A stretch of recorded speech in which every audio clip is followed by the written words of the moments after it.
Updating your email address on SHEIN is a straightforward process.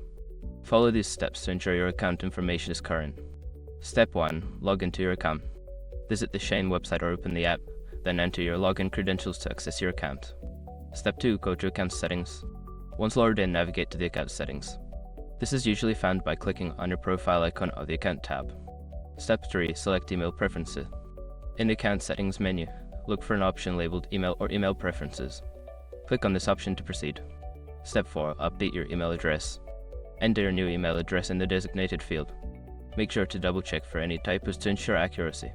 Step 5. Save changes.